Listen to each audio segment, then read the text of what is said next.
All right, let's jump right into this explainer. For years, the whole idea of a quote-unquote European alternative to Palantir was basically just a polite talking point at defense tech conferences.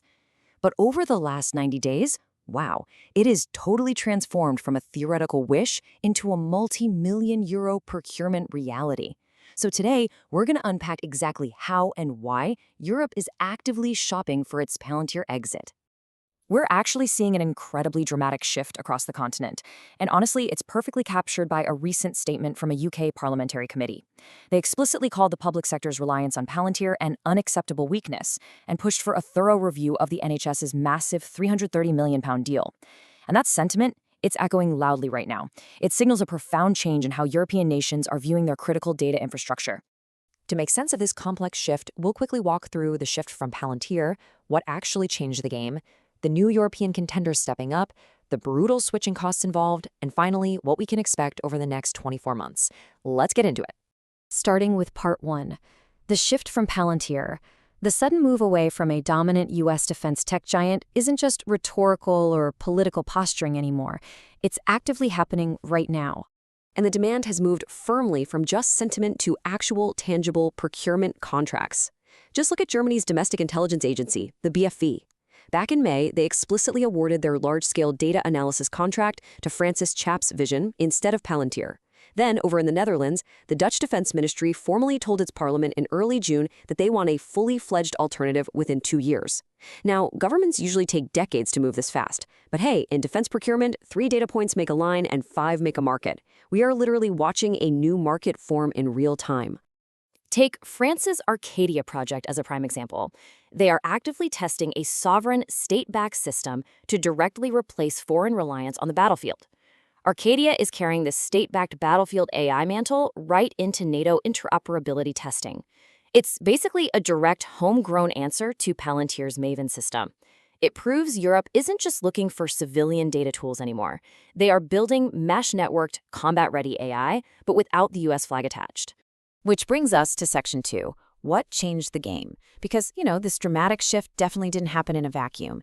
It was triggered by 2 very specific, highly publicized catalysts. Looking objectively at the timeline, you can see exactly how concentrated reliance on just one U.S. vendor sparked immediate geopolitical anxiety in Europe. In March 2025, NATO adopted Palantir's Maven smart system. That concentrated an uncomfortable amount of alliance-critical intelligence tooling into a single American vendor. Then, fast forward a year to March 2026, Palantir loudly publicized Maven's role in operations against Iran. Talk about a marketing backfire. That boasting landed terribly with European defense ministries, who were already pretty anxious about routing sensitive data through Washington-aligned companies. For a lot of them, it was simply the final straw. The absolute core of this is understanding the sovereignty logic. The reality is, if you rent a capability from a foreign vendor, it can be repriced, deprioritized, or conditioned the very second your geopolitical interests diverge.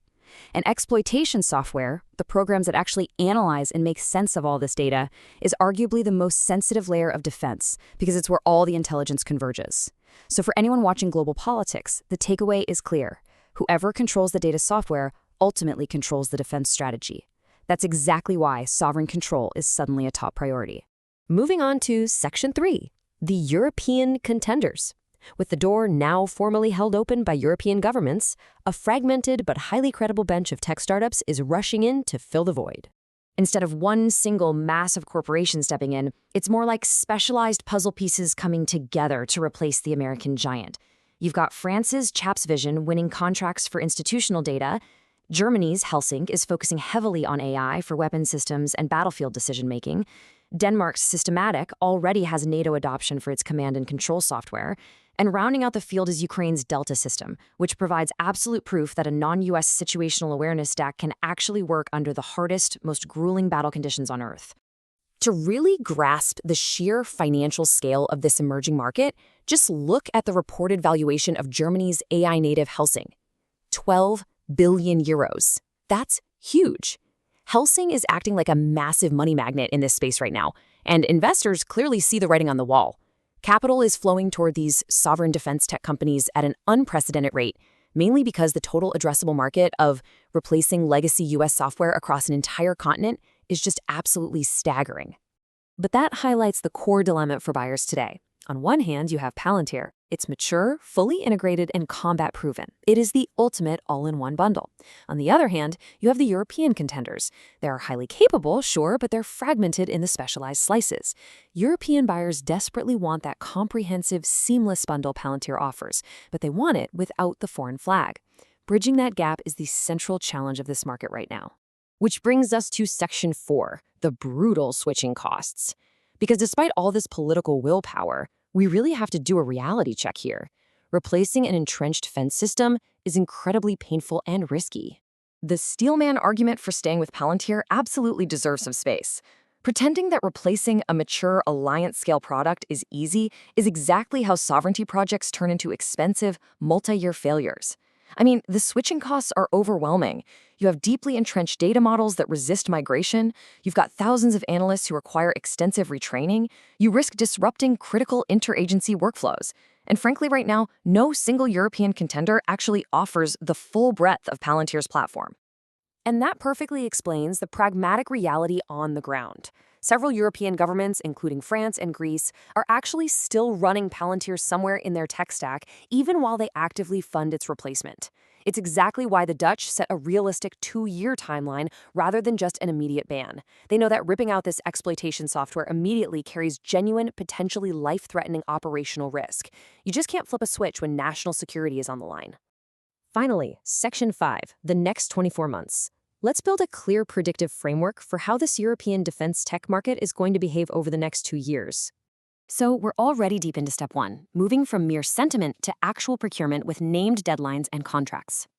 Now, because no single European vendor currently matches Palantir's breadth, the inevitable next phase, step 2, will be intense consolidation pressure.